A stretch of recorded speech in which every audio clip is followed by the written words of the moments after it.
L'ISJC,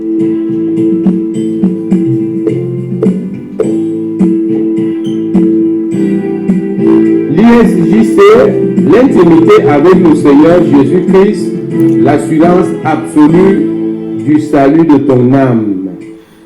Alléluia, alléluia. Un bonjour fraternel à tous ceux qui nous regardent en ce moment. Que la paix du Seigneur soit avec vous au nom puissant de Jésus-Christ. Et je prie en l'entame de cette transmission, de cette diffusion, au nom de Jésus, que toi qui regardes, que le Seigneur te visite, à cause de la vérité que tu vas entendre maintenant. Tu vas suivre cette vidéo jusqu'à la fin. Sois béni, sois visité au nom puissant de Jésus-Christ. Je couvre le studio ici par le sang de Jésus. Et toi qui me regardes, toi et toute ta maison, soyez protégés par ce même sang.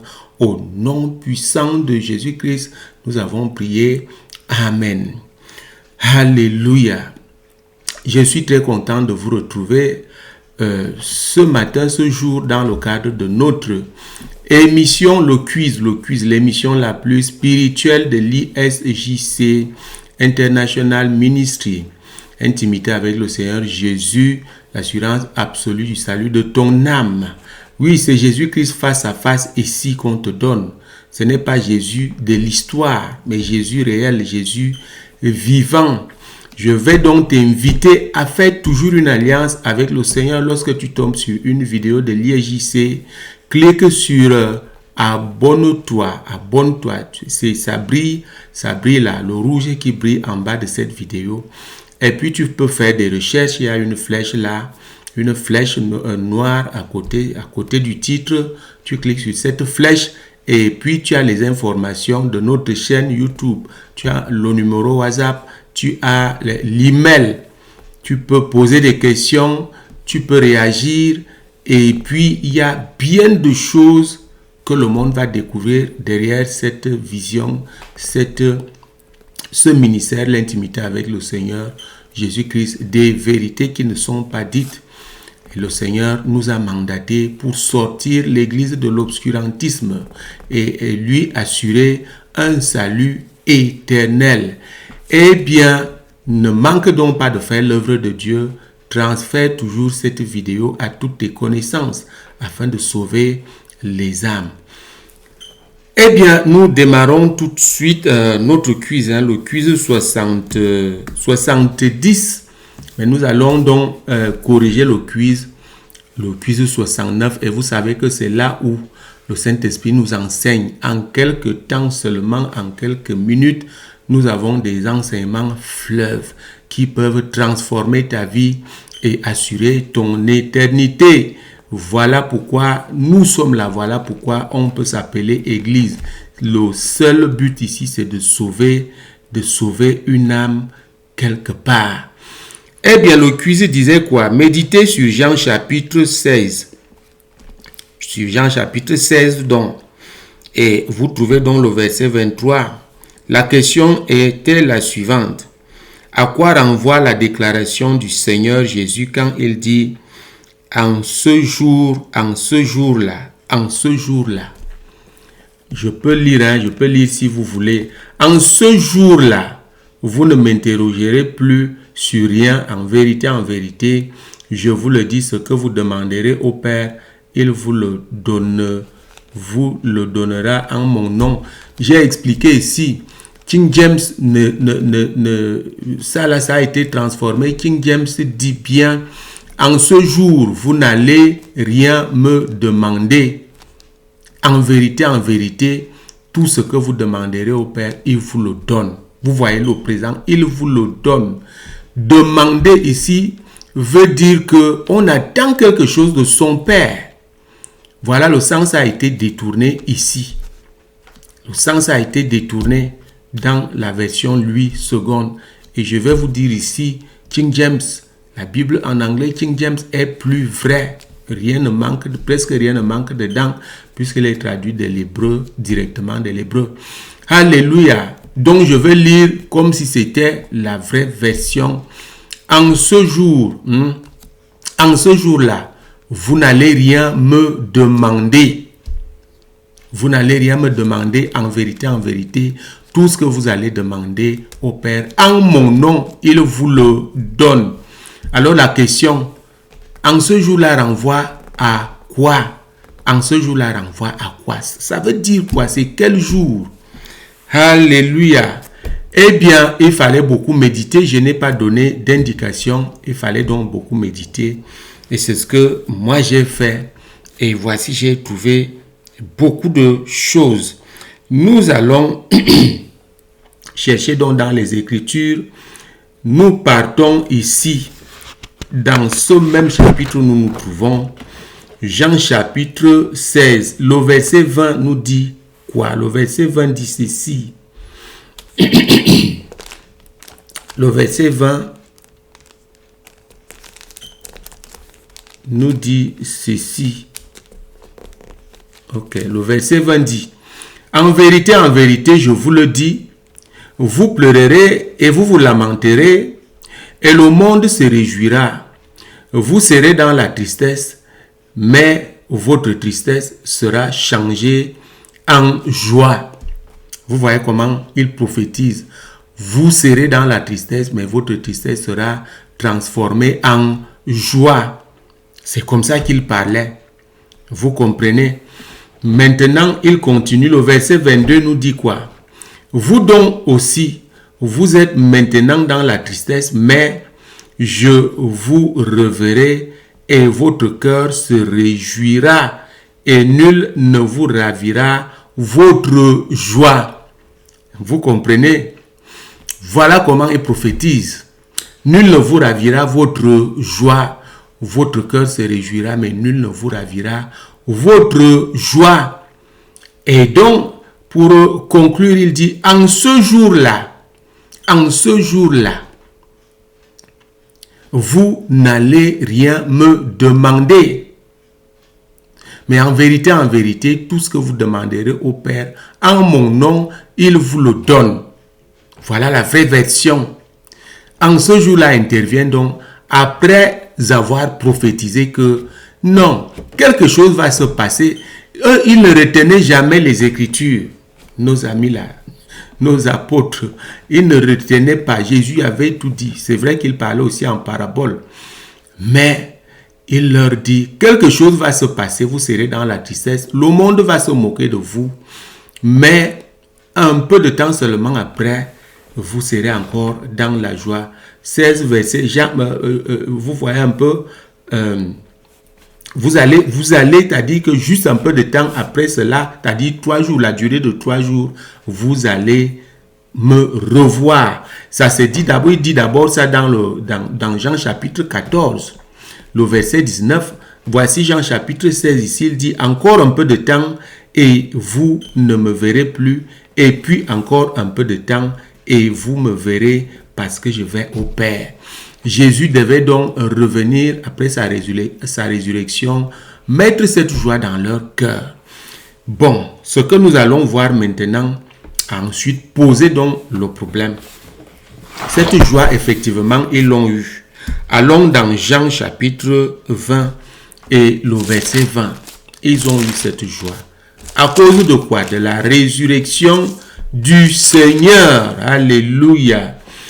Parce qu'ils l'ont vu face à face et ils ont eu la joie. Ce n'est pas tout. Jean chapitre 20 verset 20. Et quand il eut dit cela, il leur montra ses mains et son côté, et les disciples furent dans la joie en voyant le Seigneur. Vous voyez comment cette histoire est sucrée, cette histoire est merveilleuse. C'est saisissant. Est-ce que tu ne sens pas quelque chose en m'écoutant, en me regardant? Tu ne sens rien? Moi, je suis déjà rempli. Fais donc attention. Ne quitte pas ces vidéos avant. Ta vie peut changer rien qu'en m'écoutant. J'ai pas besoin de me mettre en veste, en cravate et puis toute une scène qui se déroule. On a bien envie de faire tout ça dans nos vidéos, mais je vous dis, discernez bien ce qui peut vous donner la vie. Discernez. Vous comprenez? Prenons maintenant le verset, n'est-ce pas? Allons dans Jean chapitre 21 maintenant au verset 7. Nous allons voir encore cette joie. Alors le disciple que Jésus aimait dit à Pierre, c'est le Seigneur. Et Simon-Pierre, dès qu'il eut entendu que c'était le Seigneur, mit son vêtement et sa ceinture, car il était nu, et se jeta dans la mer. Vous voyez la joie. Il s'est jeté dans la mer avec la joie. La joie que le Seigneur est bel et bien ressuscité. Allons voir ce qui se passe. Dans ce qui se passe, que Luc, n'est-ce pas, Luc a renseigné, n'est-ce pas, juste avant le départ du Seigneur. Quelque chose va se passer. Luc chapitre 24 de 52 à 53. Vous comprenez, de 52 à 53. Pour eux, après avoir adoré, ils retournèrent à Jérusalem avec une grande joie. Après avoir adoré, ils retournèrent à Jérusalem avec une grande joie. Vous comprenez? Et ils étaient continuellement dans le temple, louant et bénissant Dieu. J'explique ici très rapidement pourquoi cette joie a demeuré. Pourquoi cette joie a demeuré? Regarde toi-même, examine-toi, pose-toi de bonnes questions. Tu as reçu le Seigneur ce jour-là, c'était vraiment une joie, tu t'es baptisé, tu es sorti de l'eau, tu as senti que ta vie était en train de changer. Et après, il n'y a plus eu de joie. Tu es dans le Seigneur, tu n'as pas de joie. Pourquoi? Pourquoi tu as toujours des problèmes? Eux, leur joie a demeuré, ils sont allés prier jusqu'à la Pentecôte. Vous comprenez pourquoi leur joie a demeuré? Parce qu'ils ont vu Jésus face à face. Non seulement ça, écoutez maintenant, repartons dans Jean chapitre 20. Vous allez voir, ces enseignements sont clairs, ils sont appuyés par des écritures. Jean chapitre 20 donc nous dit quoi? Jean chapitre 20 nous dit ceci. À partir du verset 21, Jésus leur dit de nouveau, la paix soit avec vous. Comme le Père m'a envoyé, moi aussi je vous envoie. Et le verset 22, après ces choses, il souffla sur eux et il leur dit, recevez le Saint-Esprit.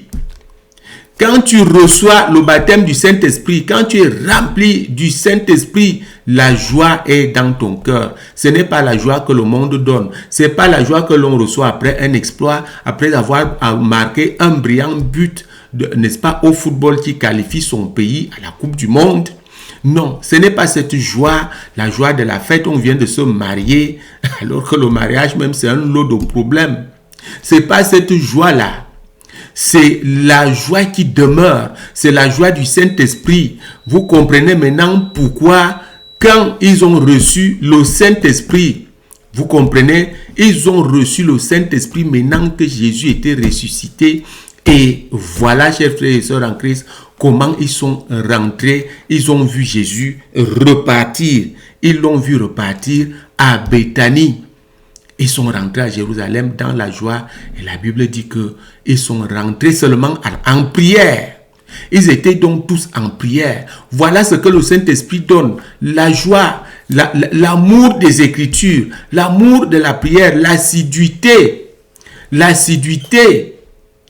Vous comprenez? Aujourd'hui, l'Église est dans le deuil. L'Église est dans la tristesse. Tout ce qu'on fait là, les louanges, c'est juste pour un temps. C'est juste pour un temps. On ne conduit pas les âmes au baptême du Saint-Esprit afin qu'ils reçoivent la joie éternelle, la joie qui demeure. Vous voyez cette joie que les disciples ont manifestée parce qu'ils ont reçu le baptême du Saint-Esprit. Ils ont reçu cette joie. Ils ont reçu la joie qui demeure dans leur cœur. Maintenant, voici le problème que nous posons.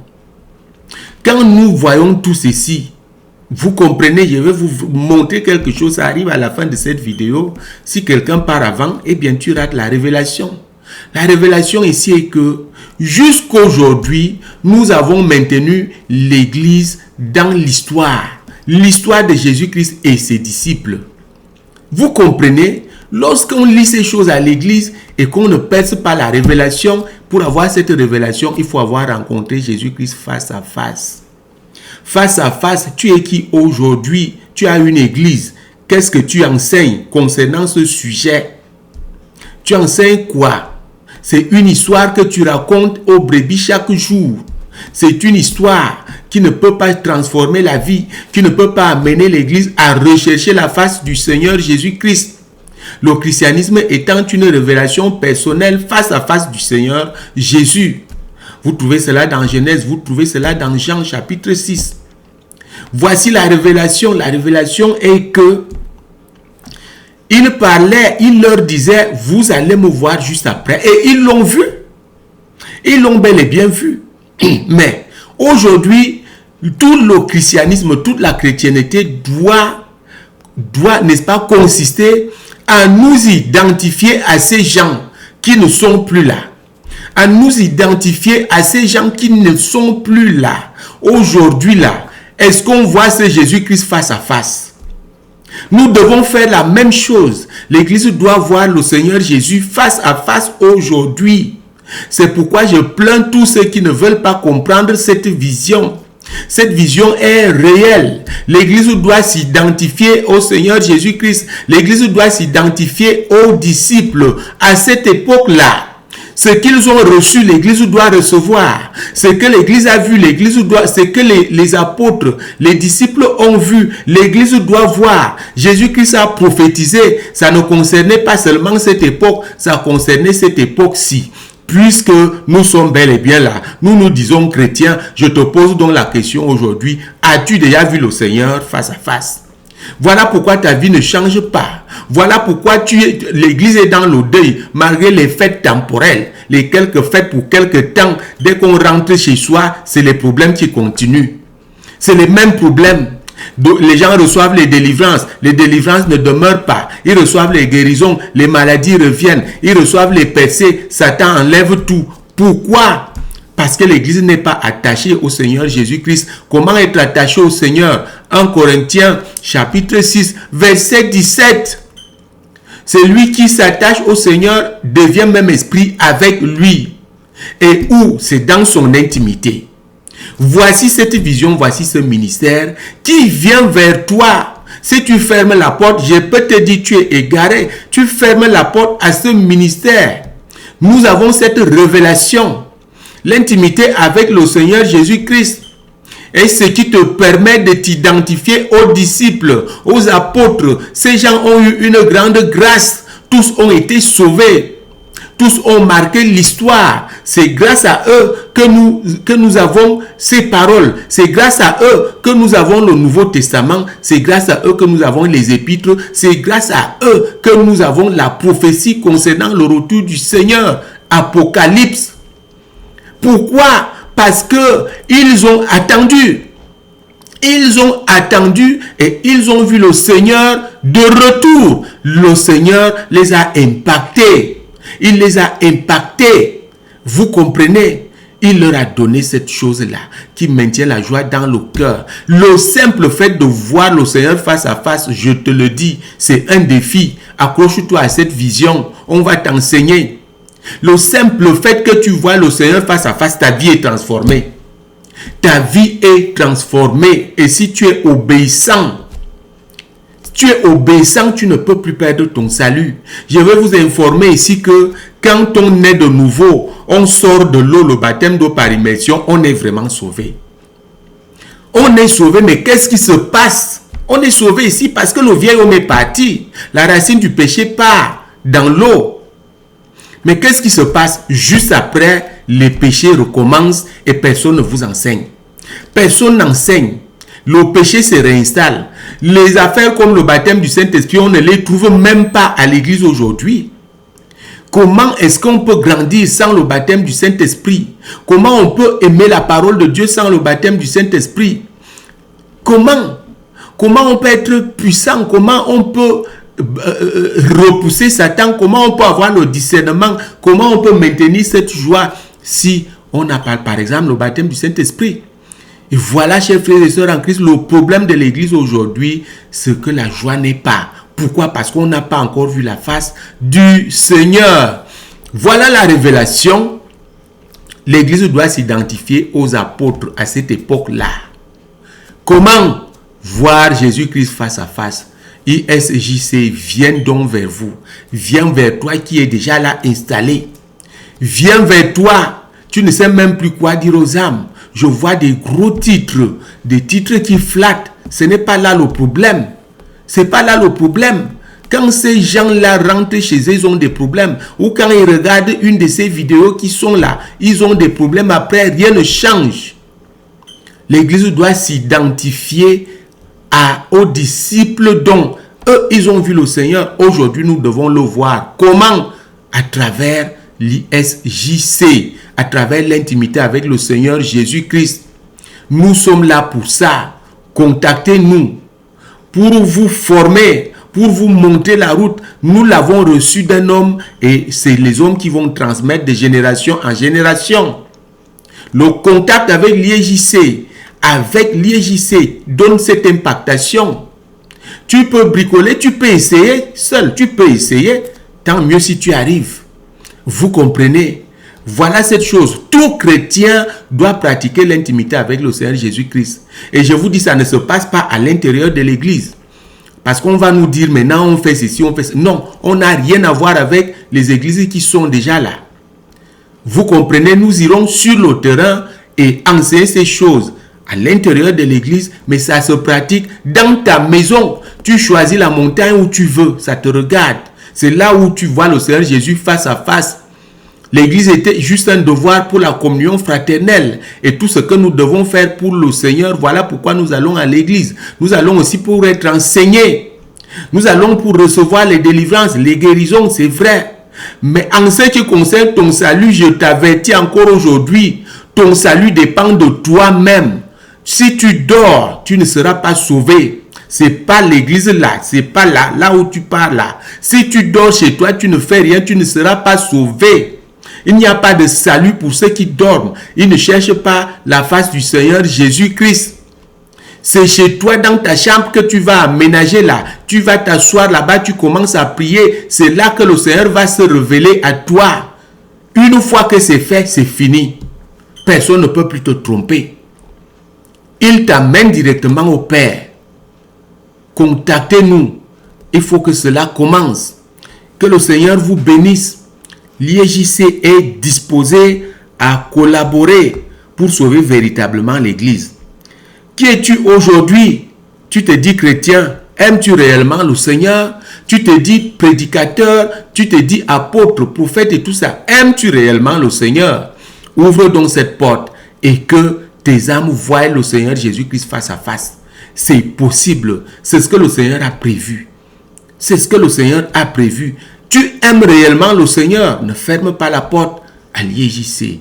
Que le Seigneur vous bénisse. Jésus-Christ est vivant, Dieu n'a pas de fin et les miracles continuent. Alléluia.